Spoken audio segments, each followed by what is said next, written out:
the 2020 BC Leaders Debate.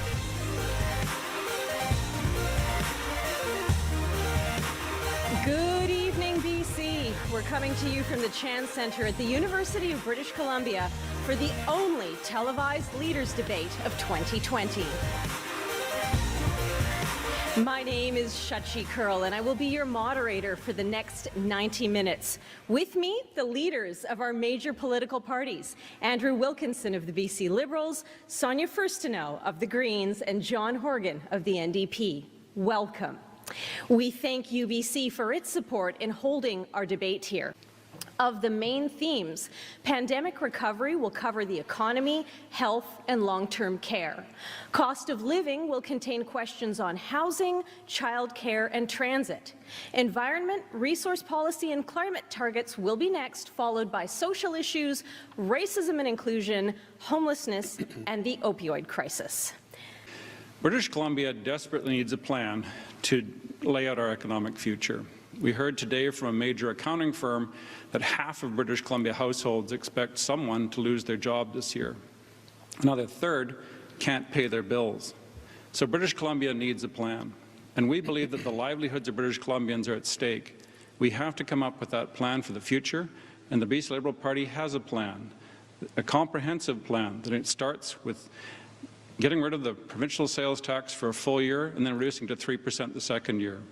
Providing a bridging finance program for our tourism and hospitality industries, and also making sure that small businesses can survive, because this is going to be a tough winter.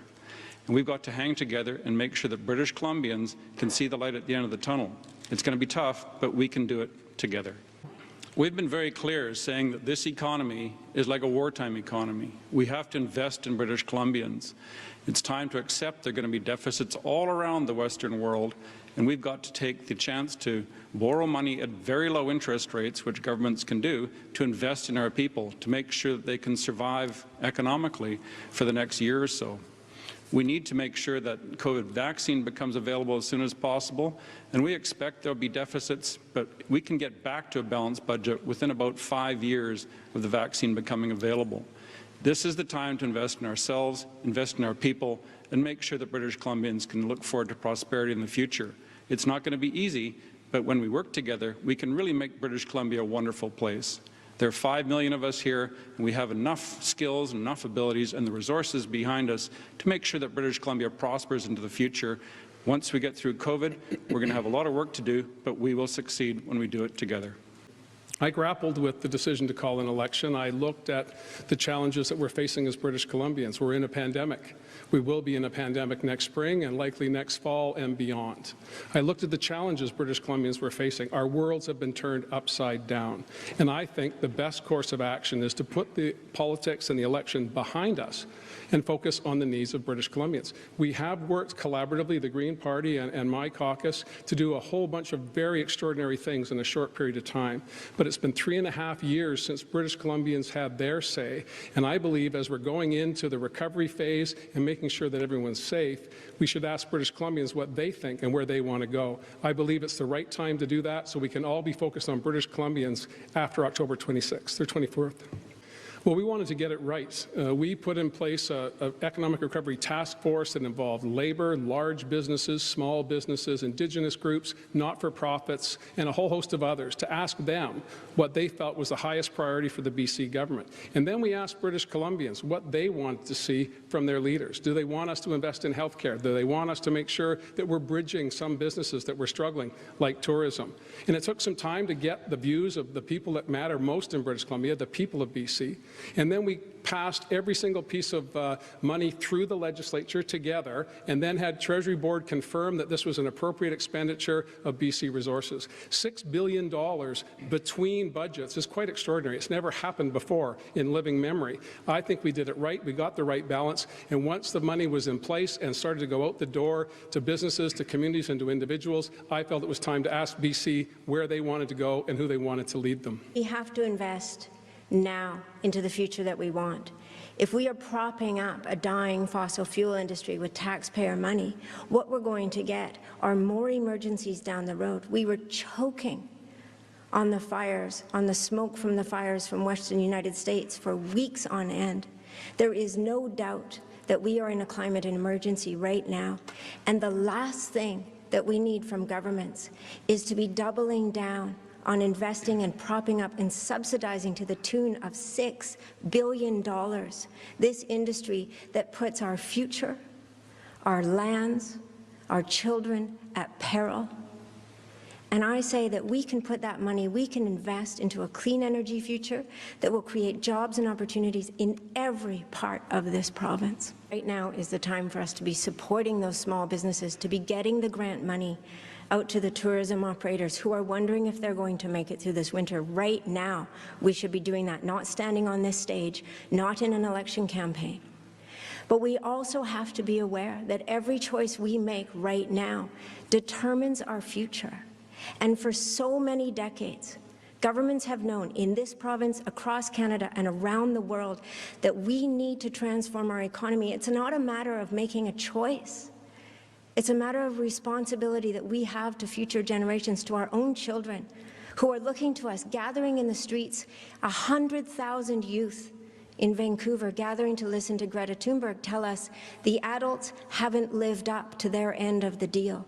We need the adults to start living up to that end of the deal. Every investment needs to ensure that it addresses the needs right now and builds the future we owe to our children. Right now, there are many private for-profit care homes in BC, although we've seen some pretty significant problems where the province had to take over the operation of some of those homes with Retirement Concept.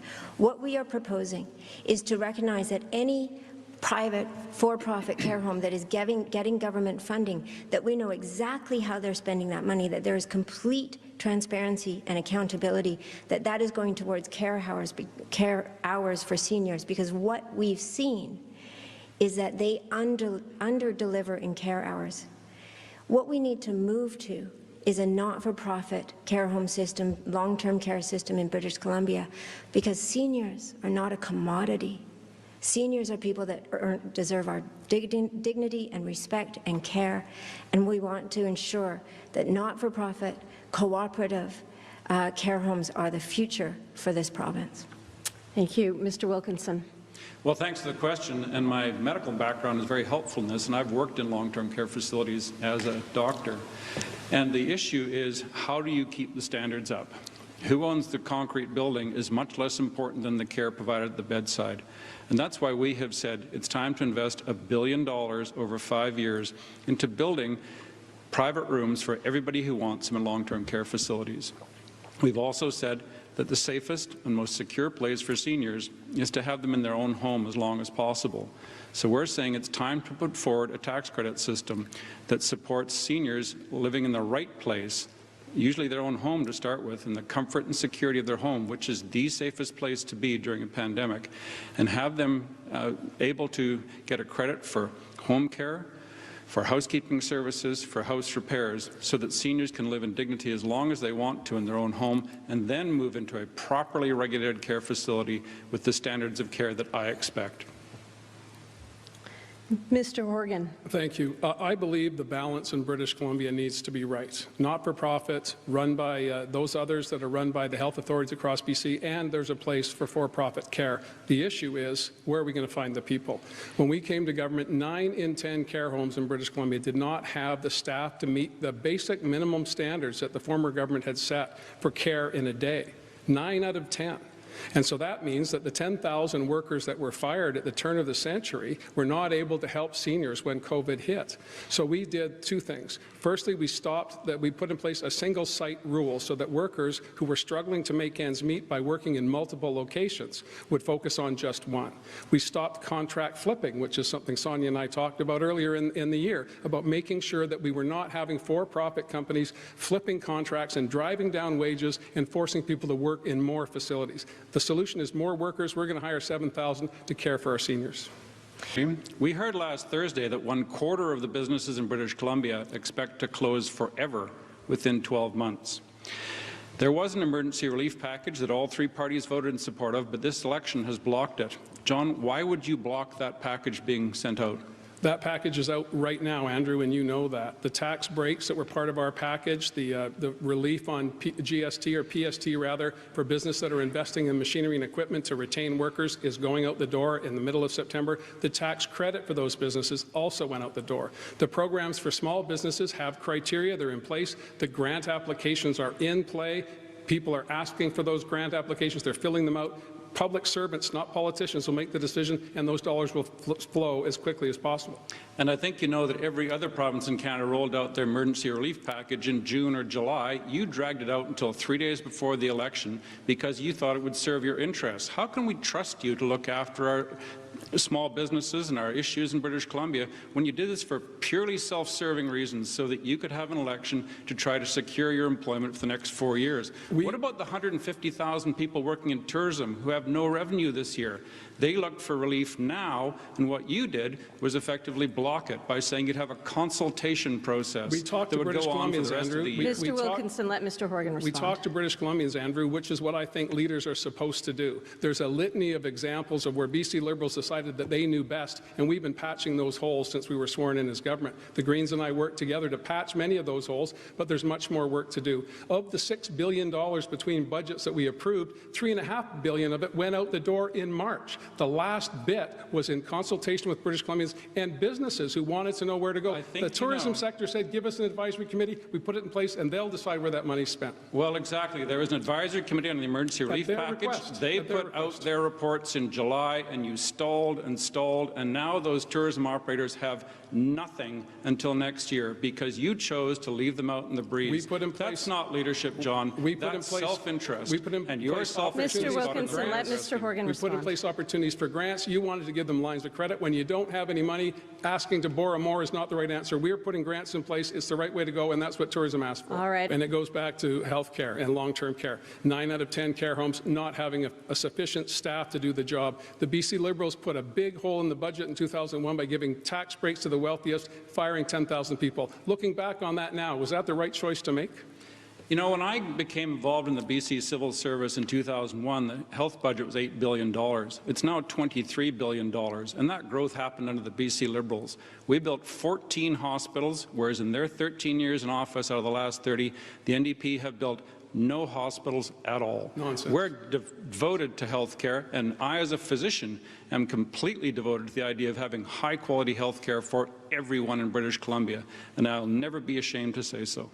You fired 10,000 people, largely women, to give a tax break to the wealthiest people in BC. Your former colleague, George Abbott, wrote a book about it. I commend it to your Christmas reading. It was the wrong thing to do. It focused on people who didn't need help and punished those who did. That doesn't John, build community. It doesn't build our economy. And it certainly didn't help seniors when the pandemic hit. This is your recurring theme of creating this division amongst British Columbians of us and them. You put out a brochure for your candidates saying how to divide British Columbians. We're talking about bringing people together. We have to work together through this pandemic, and calling names and talking about things that happened 17 years ago will not help us get into the future. We've got to work together. The consequences, Andrew, of your decisions were profound and tragic for seniors who found themselves in a pandemic without sufficient people to help them, and others who were going from place to place to place to make ends meet. That's a profound mistake. I think you should acknowledge that, take responsibility for it, and then we can start to build the togetherness that you're talking about. Well, John, I think we have to take responsibility for things like not building any hospitals, even though we've made promises.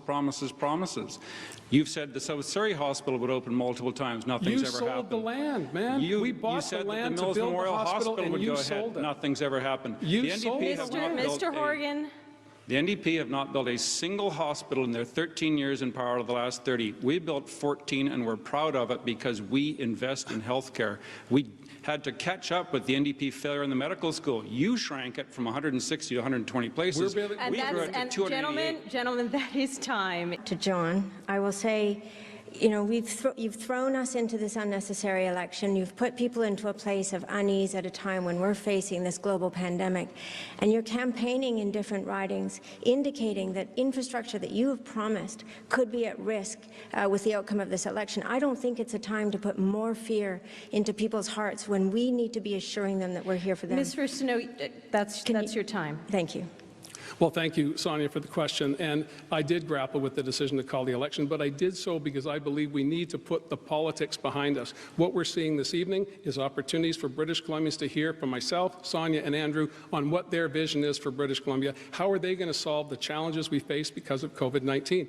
None of us anticipated this. We didn't think about it in 2017, 2018, or 2019. We didn't think about it in February when we tabled our balanced budget. We only thought about it in March when it hit us right in the face. We need leadership now, not for a few months, but for the next few years. It's astonishing to hear you say that you needed to put politics behind us by putting us into politics front and center in a campaign election when we didn't need it. And what we had in the legislature, what British Columbians were counting on and so grateful for, was we actually put a scientist out in front.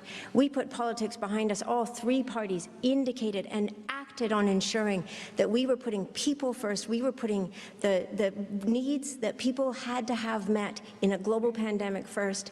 That's what we should be doing right now. That's what we're not doing. We're here on the stage debating things when we should be in the legislature making sure people are getting what they need. It's never a bad idea to ask British Columbians where they want to go and who they want to lead them. It is a bad idea when you break an agreement and you break the legislation. It was 3.5 years since the last election. That is an eternity with COVID-19. We need to make sure that British Columbians understand that we are going to stop this on the 24th of October and dedicate every ounce of our energy to making sure they're safe, making sure they're secure, and their families get through this. That's what we need to do. Us talking about how we get there is a good thing, not a bad thing. Asking British Columbians to choose is not a bad thing. I think what British Columbians need to understand is that you're willing to break your word, you're willing to break agreements, and you're willing to break legislation that you yourself passed in the legislature in order to put the interests of your party, in order to seek that power and that majority that you so want for obedience in the legislature. It's about British Columbians. They deserve to have that support. That's time, Mr. Horgan. We're moving on. Well, the challenges of housing have been enormous. In 2017, it was the #1 issue on everyone's minds, particularly those who live in the Lower Mainland, where they saw the average house price in Vancouver go up by $600,000 over 2 years because the focus of the former government was on speculation and money laundering, not on people, not on roofs over their head, not on affordability. We brought in a host of measures, again, working with the Green Caucus to make life more affordable. We've seen the curve drop down on the cost of housing. It's still unacceptably high in metropolitan areas, but in the rest of British Columbia, we're building not-for-profit housing. We're focusing on co-ops again. We're making sure that renters get a bit of a break. We give homeowner grants to people who are fortunate enough to own a home. We should give renters a break as well. That's what we've been focusing on, bringing costs down for people in the whole continuum of housing that they're looking for. It's not just houses in Shaughnessy, it's houses all over BC. And we need to make sure that everyone has an opportunity to have the dignity of a roof over their head. All right, now let's focus, Mr. Horgan, again to you on one of your signature promises, and that's $10 a day daycare. Child care advocates say so far the vast majority of eligible families are not able to access this benefit. Your own timeline called for $10 a day child care province-wide by 2027. Can you still deliver on this? I'm confident that we can. We wanted to bring forward $10 a day childcare. Our colleagues in the legislature would not support that. So we put in place pilots. We put in place a fee reduction so that British Columbians were not paying as much. And it's been transformative for families. Countless people talk to me about how they now have money in their pocket. Their children are in secure, stable, affordable, accessible childcare spaces, and we can and must do more. The pandemic showed us graphically the need to make sure that children are safe while parents are out working. Not just frontline workers during the pandemic, but right across the board. Access to childcare has been a problem. It was ignored by the previous government. We've made it our priority. We worked with our colleagues to make the best of a bad situation. We wanted to go with $10 a day all in. We didn't have that support. That's why we're putting it in front of British Columbians again this campaign, to let them know that we believe that $10 a day is achievable and it's something that we need to strive for, and we can get it done in the next 7 years. Record clear on what John is saying here. Of course we worked with them to bring child care and early childhood education. There is a long record of documents that shows that. And it's a little disingenuous to not put the truth about that working relationship. But in terms of our plan, for early childhood education. What we have in that plan is to roll it into our public education system so that every parent of a 3- and 4-year-old knows that they have that 25 hours of early childhood education. We include that into the cost of our public education. We've put over $100 million towards this in terms of ensuring that we can have those spaces built into our public schools, recognizing there is nothing more important in a child's educational career than that start of early childhood education at 3 and 4 years old. We want to have the most successful province that we possibly can. It starts with early childhood education. To be clear, the promise isn't to implement a 4-day work week. It is to work with stakeholders, with labor, with businesses, to incentivize and find ways to support businesses to create a more healthy work-life balance for them and their employees. We've seen examples of this in other countries. In Japan, where Microsoft Japan went to a 4-day work week and saw an increase in productivity and an increase in worker health and happiness. We have to look at the world we're in right now and say, how can we have the healthiest, most thriving population possible? And we've had all of these increases in productivity and working from home, and yet we still adhere to this 100-year-old idea of working 5 days a week. If we can have more productivity, more revenue, better health outcomes, better mental health, better work-life balance, let's look at the ways to do that and work together with stakeholders, business, and labor to bring those programs forward. What we're talking about is competition. Privatization is a confusing term. What we're talking about is keep the ICBC no-fault model and allow other insurers to offer their products in competition. They do it in Saskatchewan. It works in different places across Canada in different forms. And what's the concern? Why would you not allow competition and see if they can come up with a better price? The same thing's true not just for the bodily injury from car accidents, but also from the vehicle damage. Let's have competition and see what the choices are and let people make up their own minds. People are really tired of being pushed around by the ICBC monopoly, being told that they have no choice. We've seen this with young people who've seen their rates go through the roof from $1,500 to $7,000 under the NDP. That's not acceptable. So we've said give those younger drivers 2 or 4 years credit on their driving record, depending whether or not they've taken driver education. We can do better. We don't just have to live with this old dinosaur of ICBC. Nobody else in the world uses it, and why do we? Of course. I practiced law for 25 years. Mr. Justice Cullen is a highly respected member of the judiciary. He needs to get on with his work, and he suspended his work to stay out of the politics of this election. So the Cullen inquiry needs to proceed, and the issue that you first started with was housing prices. Under the NDP, this last year alone, condo prices are up another 10% in Vancouver. Condo insurance is up anywhere from 40 to 400% under the NDP. It's not working. Their housing program is not exactly a housing program. It's an increased cost housing program. After all of the talk, after all of the promises, after all of the overblown promises of the NDP, housing is still a major problem, and we have said there's a better way to deal with this. We've got to anticipate the supply of housing for the 60,000 people coming to British Columbia every year, year after year. We need to do better by providing housing for everybody in British Columbia. That will bring the price down rather than the tight market the NDP have left. Thank you. Thank you, Shachi, and my question is for Andrew. You're proposing a massive tax cut to the PST. And you'll say that this is to help cost of living, but it has no actual outcomes. When you take the revenue out of what we need right now to be able to provide services to the people of BC, Ms. Furstenau. How can you justify that? Our view is that British Columbia is in a tight spot now. This is like a wartime economy when we hear that a quarter of businesses may close within a year and half of our families expect someone to be unemployed in the next year. So we've said it's time to turbocharge the BC economy. If we drop the PST to zero for a year, businesses will reinvest. Things will go on sale. People will buy equipment and they will go out shopping and they will enjoy their lives right here in British Columbia because it has to be spent in British Columbia to get the tax break. That's time, and now free debate between the two of you. Andrew, the challenge with this is that you can't really identify outcomes that would come from that PST cut. What we need and what economists are telling us right now is that we need to invest in services, we need to invest in infrastructure, we need to build the economy that we want.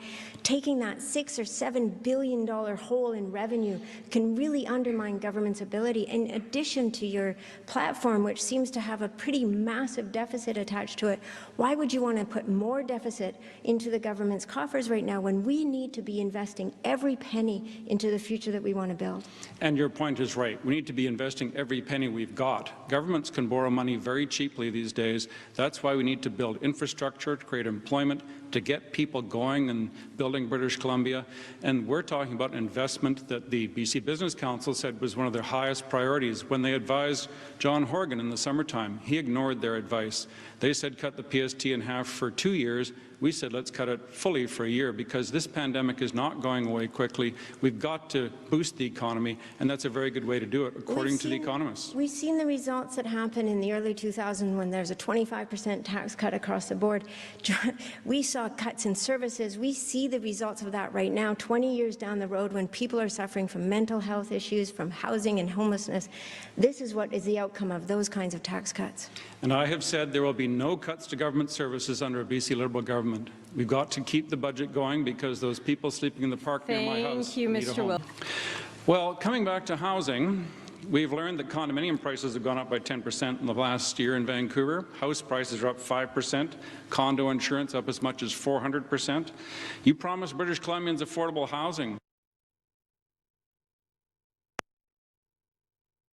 To eliminate the speculation tax so the speculators that used to support the BC Liberals can get back to the good old days, the Wild West of driving up costs. The speculation tax has meant that 11,000 condominiums that were vacant are now being populated by renters. That's bringing down costs for regular people, and you know full well that if you give back to the 1% that are affected by the spec tax, the $115 million, we'll have no money to build the housing that we need. It works for everybody. It's very popular except with BC Liberals. Well, I think you know the rents in Metro Vancouver are up $2,000 per year since your government took office. That's not true. Your housing plan is a complete fiasco That's not because true. the cost of housing is the highest it's ever been, while incomes are actually going down. Rental situations are still difficult because the rent vacancy rate is still the same as it was when you took office. We've got a big problem here, Mr. Horgan, because your housing policy has produced no results whatsoever. Again, and we Andrew, say it's time to increase the supply of housing. You got to get out of your people neighborhood. the chance to You get got to ahead. get out of your neighborhood and talk to people, my friend. It's working for lots and lots of people. AJ, who was living in a tent in Maple Ridge, is now living in a house. He's no longer using drugs. He has a job, and he gets to watch football on a Sunday afternoon. We take that stuff for granted. But when you don't have a house and one is provided for you, it changes your life. That's what our policies are doing. You want to go back to let the speculators drive up. We'll make a lot of one-bedroom condominiums in downtown Vancouver and leave everybody else to fend for themselves. Housing belongs to everyone in every corner of BC, and that's what we're focused on. If we want to talk about your record on homelessness, we'll get into that shortly, and it's pretty appalling, About Mr. people, Horgan. man. What we're talking about here is people who are trying to look for a place to live for the long term.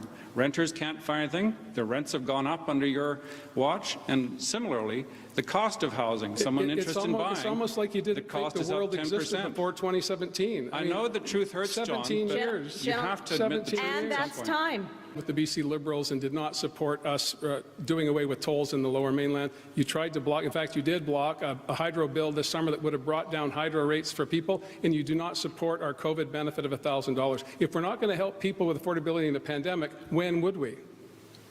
Well, it's interesting, the COVID benefit of $1,000. I think that, John, you brought that out as a campaign promise, not something that was ever in the legislature.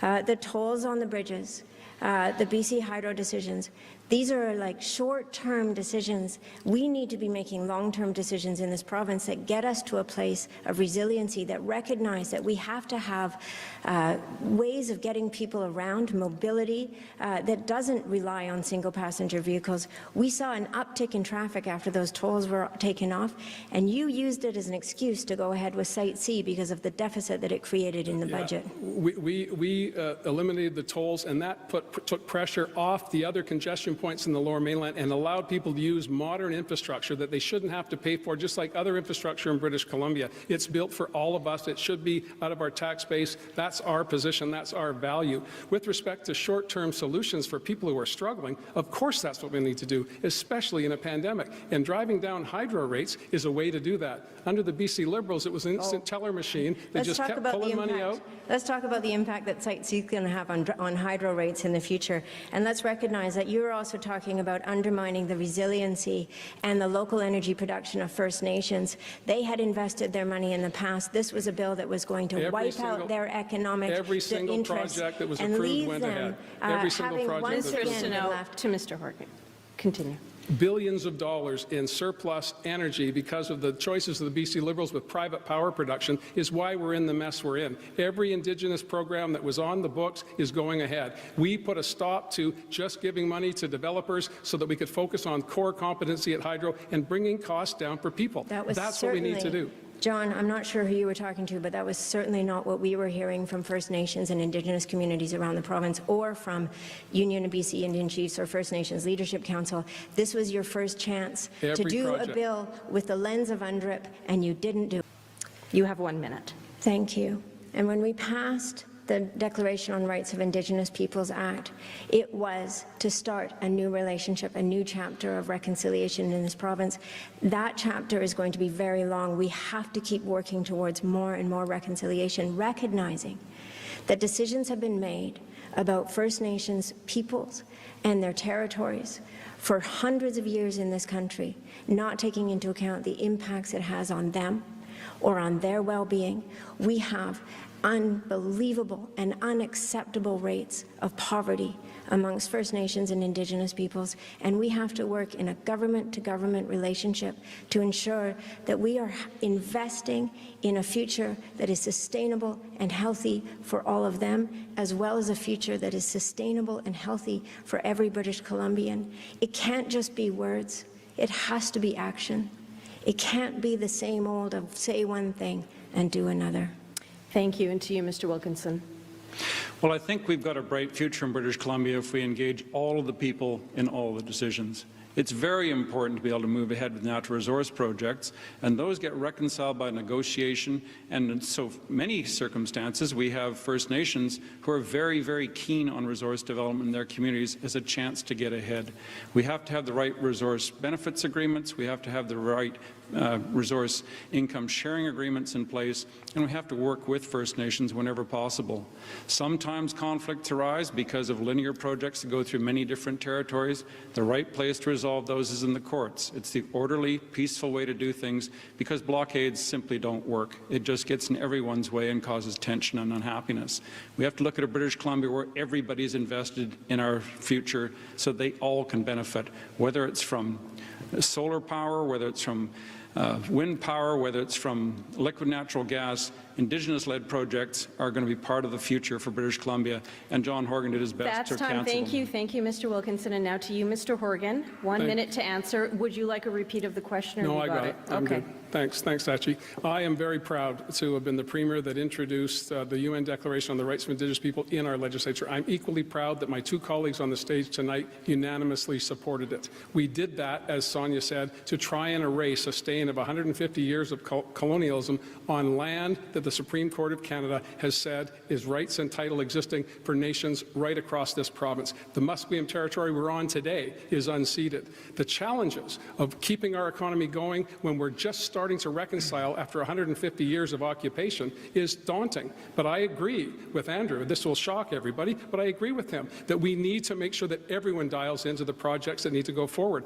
It is not all one size for everybody. The Tall Tan in the Northwest can't wait for economic activity. Other communities are more reluctant to do that. Cooperation, collaboration, and dialogue with everyone will bring prosperity to Indigenous and non-Indigenous peoples alike. I'm proud of what the three of us did on that occasion, and I think we can do more together. I'll thank you. It wasn't my project. I didn't start it. The BC Liberals did. The former Premier, her only motivation was not to build clean energy for British Columbia, not to attach it to a climate action plan, but get it past the point of no return. It was the most difficult decision we had to make as a government. government in the first few weeks of our time in office. We brought in experts on both sides of the issue. We grappled with it and made the determination that $4 billion was already spent, and we felt that taxpayers shouldn't absorb that when we could have clean, green energy into the future. So we proceeded with the project. New challenges have come forward. We've appointed an individual who used to work for Mr. Wilkinson's government to look at the economics, to look at the engineering, and report back to government. When we see that report, we'll make a decision. I'm not going to foreclose anything at this point in time. Site C was not our project. We inherited it. We're doing the best we can for the ratepayers and the people of British Columbia. It's a daunting challenge, but I believe we're up for it. Next question to you, sir, and let's talk about something that has happened on your watch, and that's your government allowing the continued export of raw logs, the ongoing construction of the Trans Mountain Pipeline, LNG, and again, Site C. Why would a voter who puts climate issues first ever support the NDP? Well, certainly the Kinder Morgan project is not a project that we supported. We went all the way to the Supreme Court to try and block it. We did everything in our power, used all the tools in our toolbox. The federal government intervened, bought the project, and is proceeding with it. The former government tied the hands of our government, and our colleagues in the Green Caucus were of one mind on how we went forward on Kinder Morgan, or now Trans Mountain. LNG is something I've always supported, provided it sits within our economic framework as well as our climate action plan. I believe LNG Canada in Kitimat is going to create thousands and thousands of jobs, the largest private sector investment in BC history. Indigenous people are fully dialed in to make some benefits for their communities and create some wealth that will be spread throughout the North and throughout British Columbia. I believe it's a good project. It fits within our plan, and I'm very proud of it. All right. To you, Ms. Furstenau. You've promised a carbon-neutral province by 2045. You've said you'll end oil and gas subsidies and put the money into retraining workers for employment in a green economy. But frankly, there are a lot of people who are worried about being left behind. What do you say to them? You have 1 minute. We can't leave people behind in the transition of our economy, but we can't leave young people behind by not transitioning the economy. We have to do this. So many governments have not done it in the past. We're now in the emergency that we're in. And propping up an industry with taxpayer money, as these two have decided to do with the fracking and LNG of LNG Canada, $6 billion to keep it afloat because it can't make it on its own makes no sense.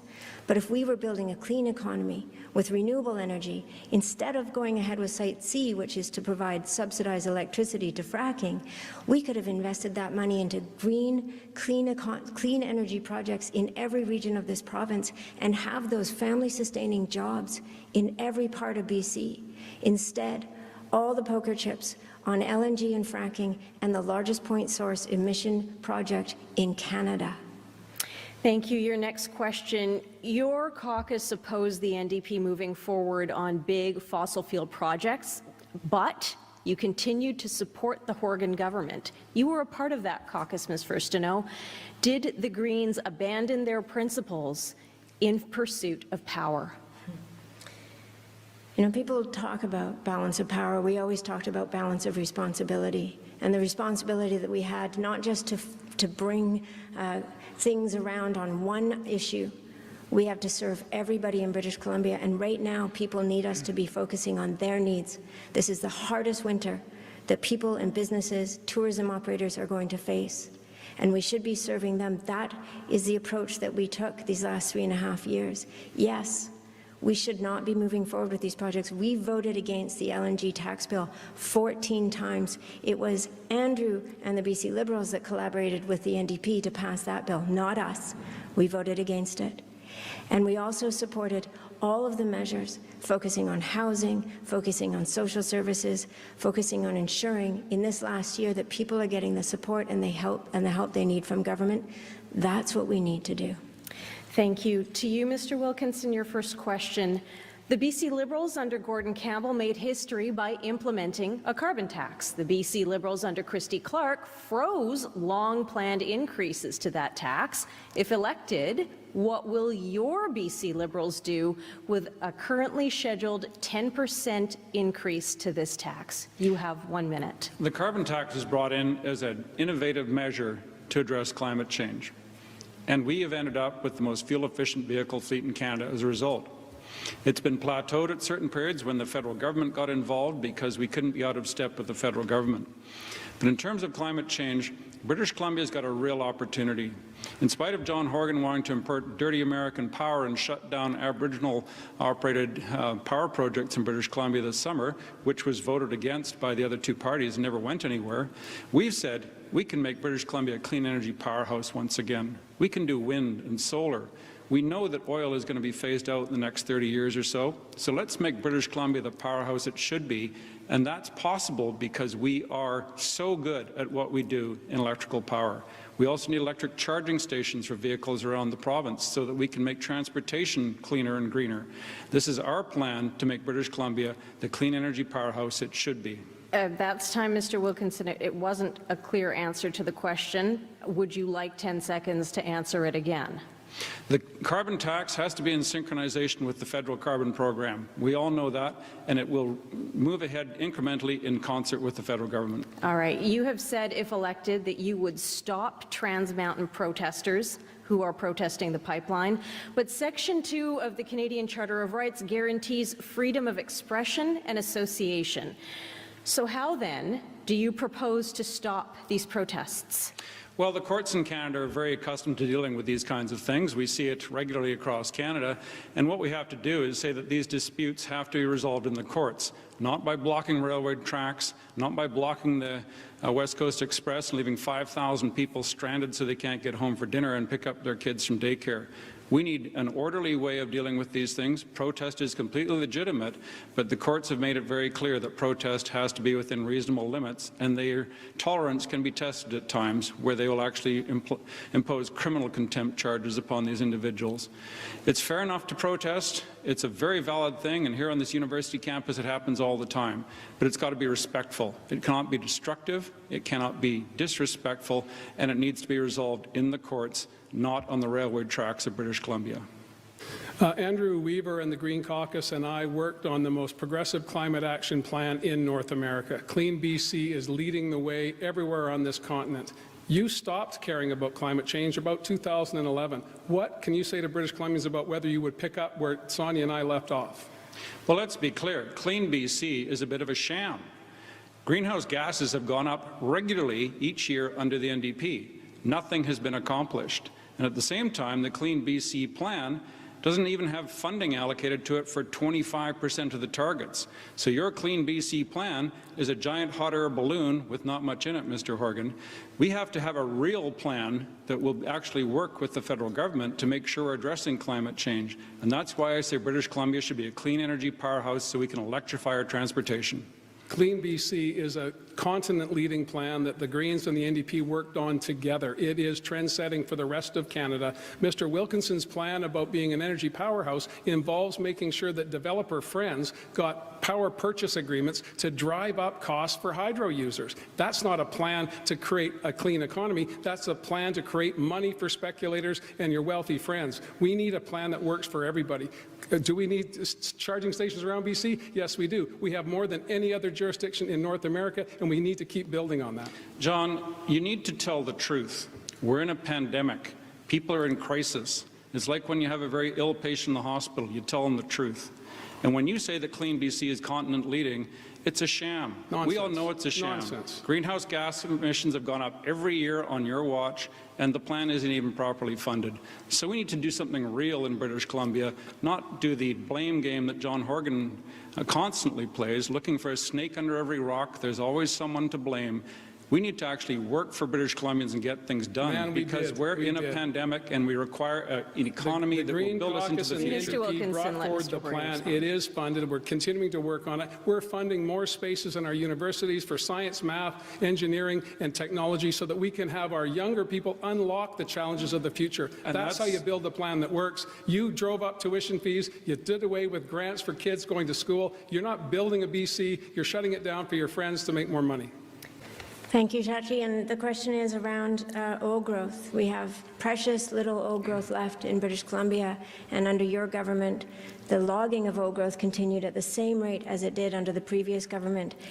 How do you answer the people who recognize the importance of protecting old growth at a time like this? Thank you, Sonia, for the question. And I recall that you were very supportive of the report that came to us that we commissioned to look at how we could manage old growth going forward. It will result in the deferment of 353,000 hectares of old growth forest into the future. I think that's a positive plan. We need to consult with Indigenous peoples because at the end of the day, the land that our forests are on ultimately belongs to them. That collaboration can't happen overnight. I think the plan is in place. A few weeks ago, you thought it was a good one. I don't know why you don't think it's so good today.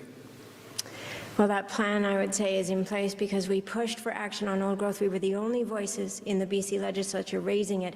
And I will point to the kind of new math that gets used all the time in talking about what is protected.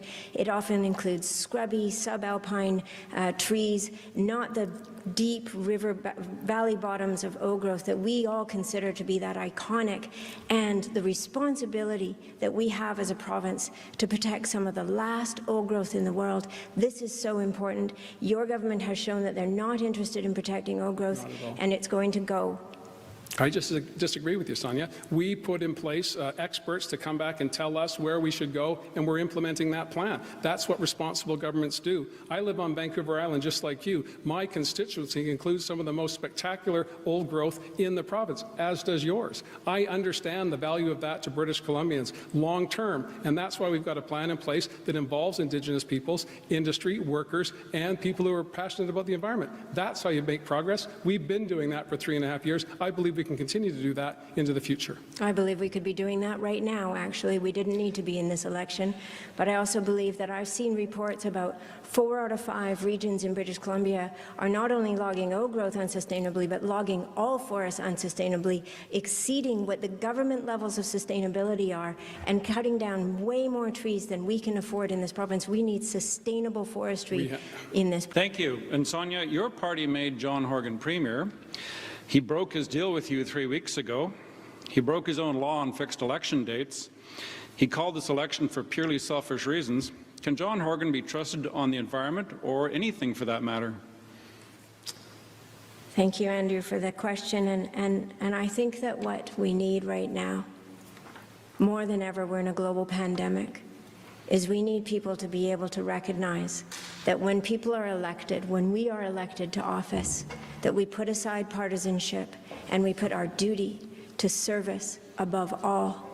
And this is what we've been doing in the legislature. We haven't agreed on everything, but we have put that service in front of everything else. We need to get back to that. And I'm glad you bring up the concept of duty because it's something that was hardwired into me as a practicing doctor. You've got a duty to the patient, just like Dr. Henry has a duty to every one of us in British Columbia to protect our health, and we fully support her work.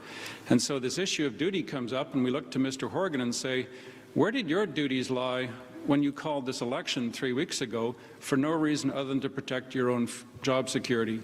Nobody wants this election except you. And yes, I've been working with Ms. First now through the summertime to make sure the funding was in place to deal with the pandemic. We all worked in a very collegial way.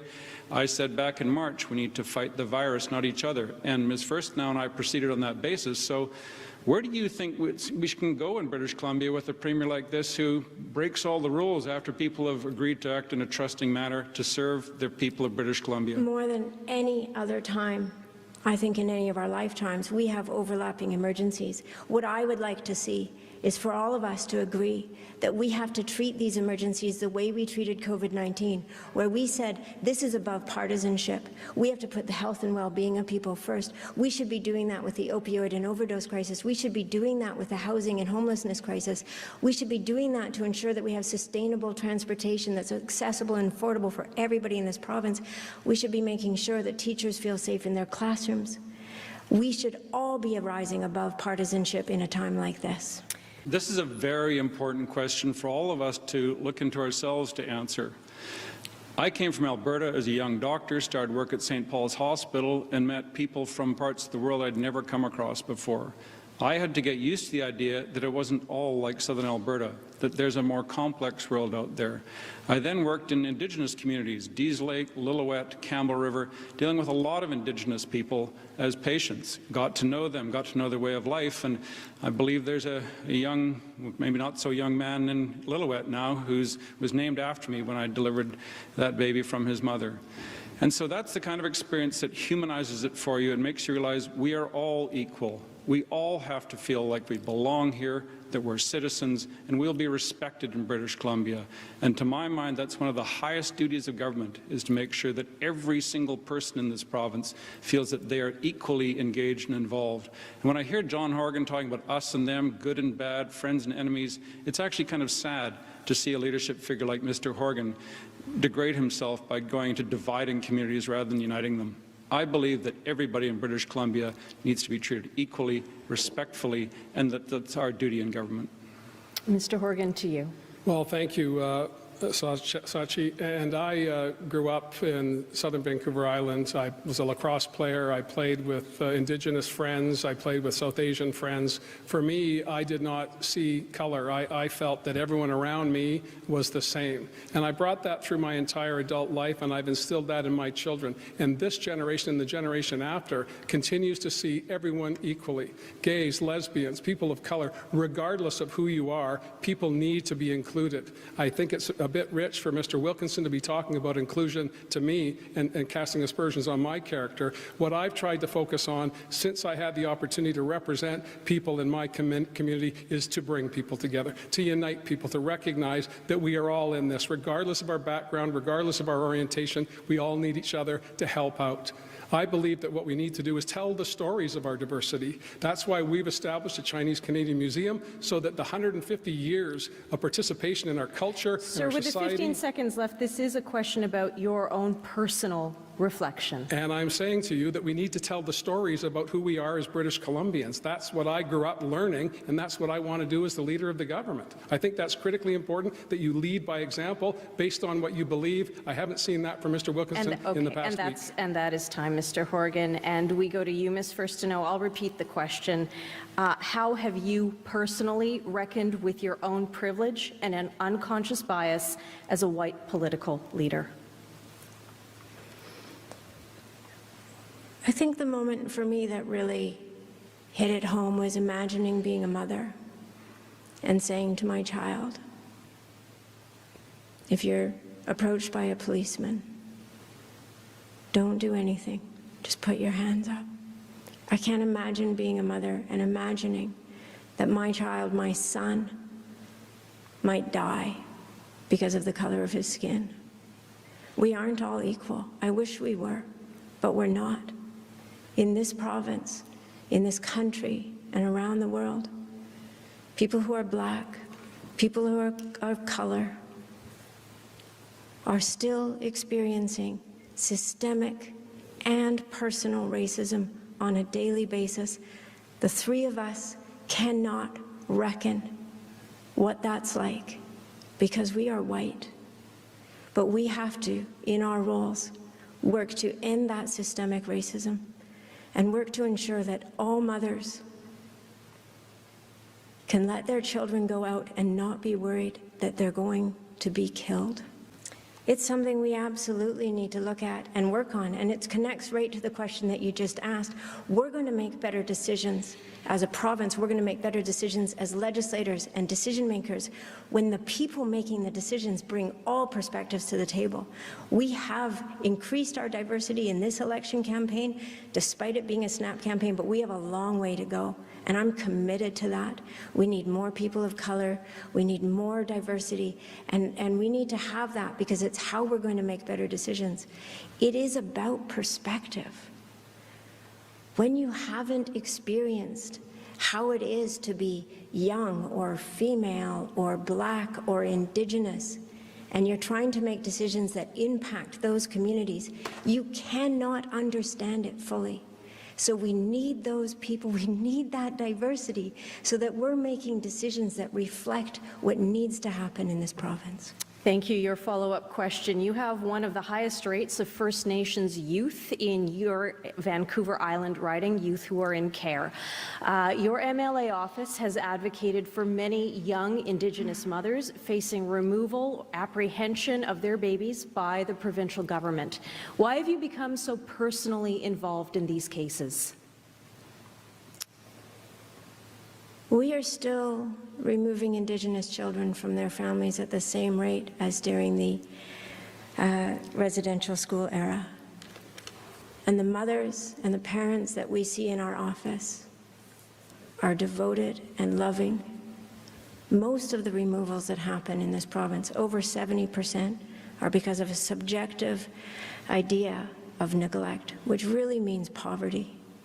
We're removing children because of poverty from their parents. The trauma of that on a child, on an infant's brain, on the mother, on the community, is what we are replicating generation over generation. It's why we have so many of the problems we have right now. I cannot understand why either of the two parties feel the urgency, do not feel the urgency that I feel on addressing this issue. We need to stop this in Canada and in BC. Well, I've had a life of struggling myself, from coming to Canada as an immigrant with very little money, moving through the school system, delivering papers to earn any pocket money, paying my own way through university. So I like to think I have some insight into what it's like to be a renter, since I did it for 18 years, going from one place to the next. I was referring to my own experience, which was messy. Moving 17 times in 18 years is very difficult. And on the issue of domestic violence, this has to be one of our highest priorities in our society, to make sure that women feel safe, that we have transition houses for them when necessary, that we're supporting their needs. And that's one of the reasons why we're supporting a very strong $10 a day daycare system for any family with an income less than $65,000, so that women, especially single women, can have guaranteed access to daycare, so that they can get out in the workforce, move ahead in their lives, and have the autonomy that comes with having reliable daycare at an affordable price and the opportunity to be in the workforce. That's critical to who we are. Thank you, Mr. Wilkinson. To you, Mr. Horgan, now your first question on this theme. Across BC, tent cities are becoming semi-permanent fixtures. What are you going to do to help people living in those tents and address the impacts on BC communities? You also have 1 minute. Thank you. We were the first government in Canada to put in place a standalone Minister of Mental Health and Addictions. We brought forward modular housing, thousands of units to help people get out of tents and into homes. I mentioned AJ earlier on as a beacon, an example of how you can transform someone's life who's riddled with addictions and has significant challenges by giving them a home and giving them the services that they need. Making sure that we have social workers, psychologists, and other healthcare professionals there for people to make that transition out of the tent into a home and back into the community. These are daunting challenges. They didn't happen overnight, and they won't be resolved overnight. But we need to make a commitment each and every day. That's why having someone at the cabinet table that is only focused on those issues makes a transformative difference in the lives of individuals. Is it a challenge? Yes, it is. We have much more work to do.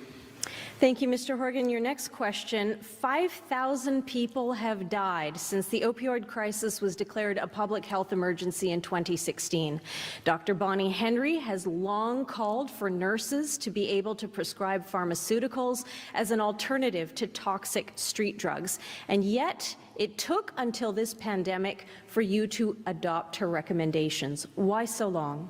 We have been working with Dr. Henry, and her advice on the pandemic has been, on the opioid crisis has been stellar. We have worked on prescription alternatives to dirty street drugs. The pandemic has created a bigger problem. We had seen a decline in deaths from overdoses over time. They started to spike up again because of the pandemic. We had borders closed, so the toxic street drugs got worse. That's why we accelerated prescription alternatives. Mr. Wilkinson made some useful suggestions this summer during debate. We're hoping to incorporate that if we get the blessing of the people of BC to form another government. These challenges are profound, and we need to make sure that we're all working on it together. But it starts by making sure that all orders of government, federal, provincial, and municipal, understand that these are our brothers, our sisters, our neighbors, our co-workers who are struggling with addictions. They need our help, not our contempt. We need to focus on lifting them up and giving them the tools they need to recover. That's why we've tripled treatment beds since we came to government, particularly for young people. Thank you, Mr. Horgan. Now, leaders, it's your turn to debate on social issues. This round, we're making a little change. You will have 15 seconds for the question, 30 seconds for an uninterrupted answer, and then 2 minutes and 15 seconds for free debate. As per the draw, Mr. Wilkinson begins with a question to John Horgan. One of your cabinet ministers said recently that permanent tent cities are the right approach. Do you agree that having permanent tent cities is acceptable in Canada, and especially in British Columbia, Mr. Horgan? I believe that the homelessness crisis grew by 30% between 2014 and 2017. It's been growing steadily, about a 1% a year since then. Profound challenges that need our attention and our focus. I believe that we need to look at all of the options available to us. We've been moving people, we've been purchasing hotels, moving people into them, and making sure that they have services while they're there. These are disruptive events in people's lives. It's not easy to find yourself without a home and without a house. We need to make sure we give them our compassion, not our contempt. Well, and that same cabinet minister referred to your rundown motels policy by saying you can't scoop people out of a park and put them in a rundown hotel and expect it to succeed. It's designed to fail. And yet that's what you persist in doing. We see it spilling onto the streets of Maple Ridge and Victoria and Vancouver, increasing street disorder, sadly increasing crime because the criminals are preying upon these people. I have said let's treat the causes and prevent the harm. And is there something in the way of treating people with schizophrenia? You treat them with a tent or a rundown motel. Why aren't we treating these mental illnesses? Brain injuries don't get treated with a tent or a rundown motel.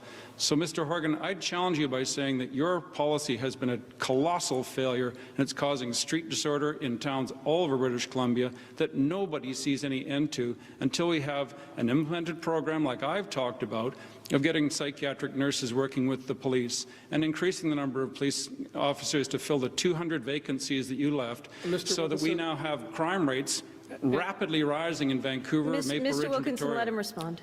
I'm curious, Andrew, that as if this just started a couple of weeks ago for you, this has been a challenge in British Columbia for decades. The downtown east side is infamous around North America. We've been working diligently, as I suspect you were as well, to address these issues. We're looking at using the Riverview lands because the people of Coquitlam say we want this to be a haven, a sanctuary for people struggling with mental health, addictions, and other issues. That's how you create solutions, working with communities. Other communities like Vancouver and Victoria are looking at solutions that meet their needs. The province's responsibility is to make sure the resources are there for those communities and those people. We need to build up a system that was torn down over many decades, not over many weeks. And these things need to be judged by their results. And we see the results on the streets of Kelowna, the streets of Kamloops, the streets of Vancouver and Victoria. It's not working, Mr. Horgan. So when do you stop stop pursuing a dead end? When do you stop hitting your head against the wall and do something constructive to treat the causes to prevent the harm? You need to help people. You don't give them responsibility. Let Mr. Horgan respond. You don't have solutions, Andrew. If you had them, you would have implemented them in the 16 years that you had. The problem got worse, not better on your watch. I think it's rich for you to throw this back at Sonia and I, who for the past, to me, for the past 3.5 years, we've been working together to